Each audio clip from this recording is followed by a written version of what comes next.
Welcome to the Tech Life Well podcast with your hosts, Theo Hale and Aria Wells. It is so great to be here today. We have a lot to cover, and right out of the gate, we are looking at something that is fundamentally redefining personal space and wellness in our daily lives. We really are. We are living through this massive shift in early 2026. Exactly. It feels like AI innovation is changing what it means to just step outside your front door. The core tension right now is that we have moved past asking, am I being recorded? Right, because the new question, the much heavier question, is am I being identified? And that distinction is everything. Today we are focusing on two huge stories anchoring this shift. We have Meta's reported plans to put facial recognition into their smart glasses, and then that massive backlash against Amazon Ring's new search party feature. It is the ultimate collision of health, technology, and biometric privacy. The hardware is finally doing what sci-fi warned us about. So let's get right into the weeds, looking at the reporting from the New York Times and TechCrunch from earlier this month. The internal leaks from Meta. Yeah, the leaks. They are reporting that Meta is internally planning to add facial recognition to their Ray-Ban smart glasses. They are calling the feature name tag internally. Name tag, which, it sounds so friendly, like you were at a corporate retreat or a networking mixer. It sounds totally harmless, but looking at the actual specs, it is incredibly powerful.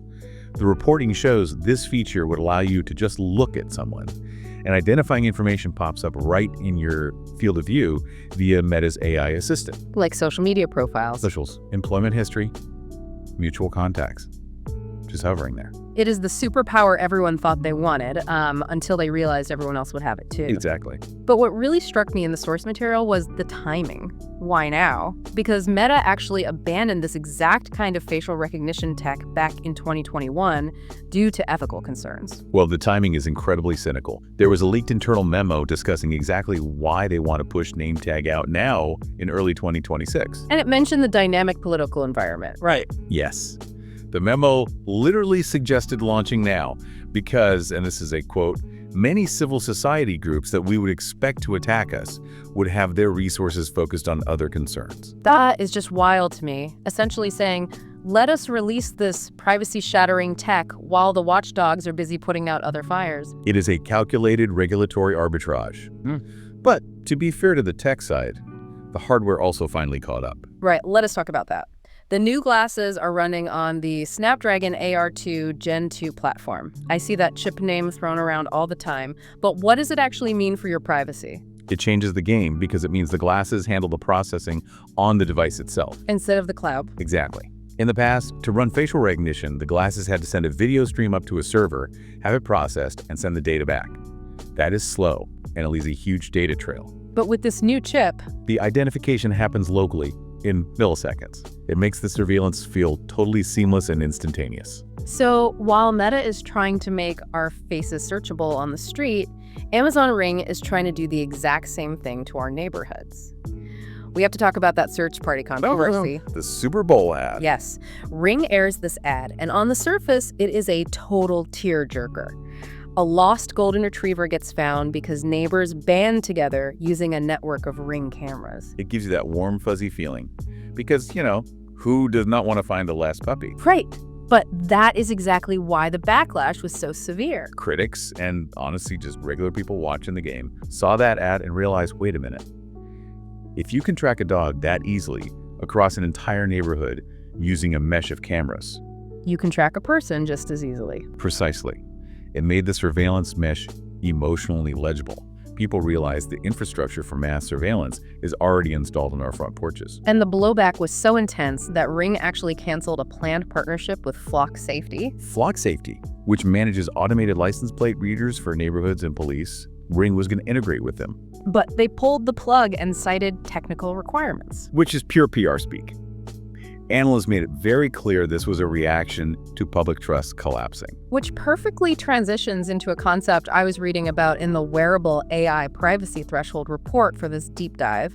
They call it the privacy Rubicon. Such a crucial concept for understanding where we are right now. Right. The idea is that we are not just adding a new gadget here and there, we are crossing a definitive line where public anonymity becomes effectively impossible. Once we cross it, you can never go back to just being a face in the crowd. Contrast this with the Google Glass era back in 2013. The glass hole era. Yeah, exactly. Back then, people were furious because they thought they were being recorded. If you wore the glasses, you might be filming someone without permission. But the report points out that today, the fear has completely shifted. It is not about being recorded anymore. It is about being interpreted. We are worried about being turned into data. Yes. And the report breaks this down into 3 key thresholds that we're crossing right now: detectability, identifiability, and persistence. Let us break those down for the listener, because this really frames our new reality. Detectability seems obvious. The tech is just getting harder to spot. It is essentially invisible now. The Ray-Bans just look like classic sunglasses, but it goes beyond that. Think about devices like the Bee or the Plod Note Pin. Oh, I have seen ads for those. They look like minimalist jewelry. They do. They are AI pendants that clip onto your shirt or hang around your neck. They record everything, they transcribe conversations in real time, and they hide in plain sight. So you literally have no idea if the person sitting across from you is recording or if that brooch is actually an AI listening device. That is detectability. Then you have identifiability. This goes back to the name tag issue. It is the shift from passive video to active identification. There was that demonstration by Harvard students recently, right? Yes. Using smart glasses and a facial search engine called PyMeyes, they show they could look at complete strangers on campus and dogs them in real time. Just instant. Name, address, phone number. Family members, everything, just from a glance. That turns every stranger into a known entity. That is terrifying. And then the third threshold is persistence. Persistence means the data does not just disappear, it connects to a graph of your life. Because in the past, if someone saw you at a coffee shop, they might remember you, but they would eventually forget. Now, your location, your face, your audio, it all gets stored, linked, and becomes searchable forever. Every protest you walk past, every person you talk to is logged. You know, speaking of trying to control this tech, there was an anecdote in the sources about a courtroom in Los Angeles that I thought was fascinating. Judge Carolyn Kuhl, At the Los Angeles Superior Court, yes. she ordered Meta employees who were in her courtroom to physically take off their glasses. She stated on the record, there must be no facial recognition of the jury. It perfectly illustrates the bystander problem. Because you usually consent to an app when you download it, but the jury did not download those glasses. Right, you cannot pass out consent forms to everyone in a courtroom or a waiting room or a grocery store. The judge realized the only way to protect them was to remove the device entirely. And this leads right into the real world stakes. Because whenever we talk about privacy, there is always that one person who says, well, I have nothing to hide. The classic argument. But the sources, specifically groups like Epic and the ACLU, they paint a much darker picture than just mild embarrassment. Stalking is the primary concern here. Imagine an abuser trying to locate a survivor who moved away and changed their name. Normally, they could blend into a new city. But if that abuser just puts on a pair of smart glasses and walks down a busy street or uses a network like Ring, that anonymity is gone. The needle in a haystack problem is literally solved by AI. And that puts people at massive risk in sensitive locations, too. I am thinking about wellness and healthcare spaces. Absolutely. Think about medical clinics. If you are walking into a therapist's office, an abortion clinic, an addiction support group, if someone can scan your face and log your location just by walking past you, that creates a massive chilling effect. People simply stop seeking care because they are terrified of being identified. They self-censor their movement in the real world. And it is not even just bad actors or stalkers causing problems. It is also just the chaos of everyday workplaces. There is this concept of shadow AI in healthcare that blew my mind. It applies to almost every industry now, but healthcare is a glaring example. The report stated that 40% of hospitals are reporting unauthorized AI tools being used by their staff. Unauthorized, like doctors just going rogue. Well, not rogue in a malicious sense. It is mostly staff just trying to be more efficient. Nurses or doctors wearing those recording pendants to help take notes or transcribe patient interactions. Which sounds helpful until you realize where that data is going. Exactly. The data is going to a third-party startup's cloud server. So you have highly sensitive patient health data sitting on some random server because a nurse wanted a quick transcript. And the report noted, this is increasing data breach costs to an average of $8.2 million. Wow. But zoom out from hospitals. Imagine your manager wears one of these pendants during your annual performance review, or a recruiter wears one during a job interview. And they run your answers through an AI that analyzes your sentiment or your truthfulness, and you have no idea it is even happening. That is shadow AI. the messy, informal adoption of surveillance in everyday life. Now, here is where the data gets really surprising to me. We're sitting here talking about stalking and $8 million data breaches, but the sources show a massive generational divide on whether any of this even matters. The numbers from 2026 are stark.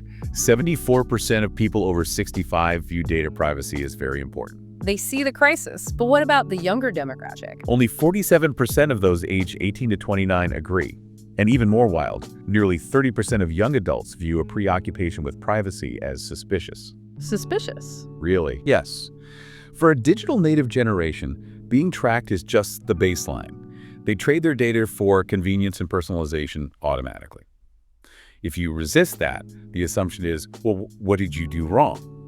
What are you hiding? So while we are debating crossing the privacy Rubicon, a third of the population is already on the other side swimming away because they just want the convenience. They want the superpower of never forgetting a name. So if the culture is that split, what about the law? Is there anything actually stopping Meta from flipping the switch on name tag tomorrow? There are a few legal speed bumps, and the biggest one is in Illinois. The Biometric Information Privacy Act, or BIPA. We hear about BPA every single time a tech giant gets sued. Why is this one state law the gold standard? Because it requires explicit written notice and consent before a company can collect your biometrics, fingerprints, face scans, voice prints. But the real kicker is the private right of action. Meaning you do not have to wait for the state attorney general to do something. Exactly. You, as an individual, can sue the company directly.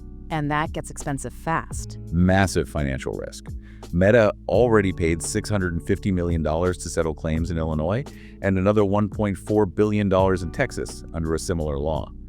That liability is why they are treading carefully. But the sources mentioned tech companies are actively trying to water BPA down right now. There's a massive lobbying push. Yeah. Bills like HB 5635 and HB 4686 are trying to create security exceptions or shorten statute of limitations to just 1 year. They want to pull the teeth out of BPA. What about the federal level? Is the FTC stepping in at all? The FTC is taking a really interesting stance. They issued a policy statement on biometrics. Instead of waiting for Congress to pass a new law, they are arguing that the surreptitious and unexpected collection of biometrics is an unfair practice under Section 5. So even without a specific smart glasses law, the FTC is saying, if you scan people secretly, it is inherently unfair and we will come after you. That is their angle. And they're also targeting accuracy. We know facial recognition often misidentifies women and people of color. The FTC says if your system is biased like that, making false claims about accuracy is deceptive. So companies are essentially walking a legal minefield right now. Absolutely. Okay, so bringing this all together, we have the tech ready to deploy. We have a culture divided on whether they even care, and we have a patchwork of laws trying to hold the line. What is the ultimate trade-off for you, the listener, navigating this in 2026? The trade-off is superpowers versus obscurity. You get a perfect digital memory. You get instant context on everyone you meet. You become socially flawless. Which is incredibly seductive. It is. But the cost is public obscurity. You completely lose the ability to just be a face in the crowd. You can never go get a coffee without being identified, logged, and analyzed. And looking at the market forecasts, the superpower side is winning handily. Citibank predicts smart glasses will be a mainstream platform by the end of this year, ramping up production to 10 million units. That is the real inflection point. Once 10 million people are walking around with facial recognition cameras on their faces, the privacy Rubicon is completely in the rearview mirror. It really is. And the scariest part for me is not even the recording itself. It is that the meaning of the recording travels. Yes, exactly. My face goes into a lens, gets processed by an AI, and suddenly a complete stranger knows my job history, my wellness data, or my political donations. The future depends entirely on whether we can establish biometric accountability. Can we have the incredible hardware without the non-consensual tracking? Can we build the glasses without building a stalking tool? That is the billion-dollar question. And it leads to a thought I have not been able to shake since reading these reports. We always talk about social credit systems as this dystopian thing that authoritarian governments do. Right, the classic Big Brother fear. But if we as a society just accept facial recognition in our glasses for the mere convenience of remembering a coworker's name, have we effectively created a privatized social credit system? A privatized social credit system? Break that down for a second. Well, think about it. If everyone can see your history instantly, and you can never be anonymous, then you can never truly start over. Your past mistakes, your old affiliations, they're perpetually overlaid on your present, visible to anyone who bought the hardware. We might be building a world where reinvention or even just simple forgiveness is technically impossible. Wow. That is a heavy thought to leave us with. The idea that we are building a reality where no one can ever start fresh, not because of a government mandate, but just because of our own everyday accessories. It is something every single one of us needs to consider before we decide to put those glasses on. Without a doubt. We appreciate you listening. Follow the Tech Life Wall podcast for future episodes and updates.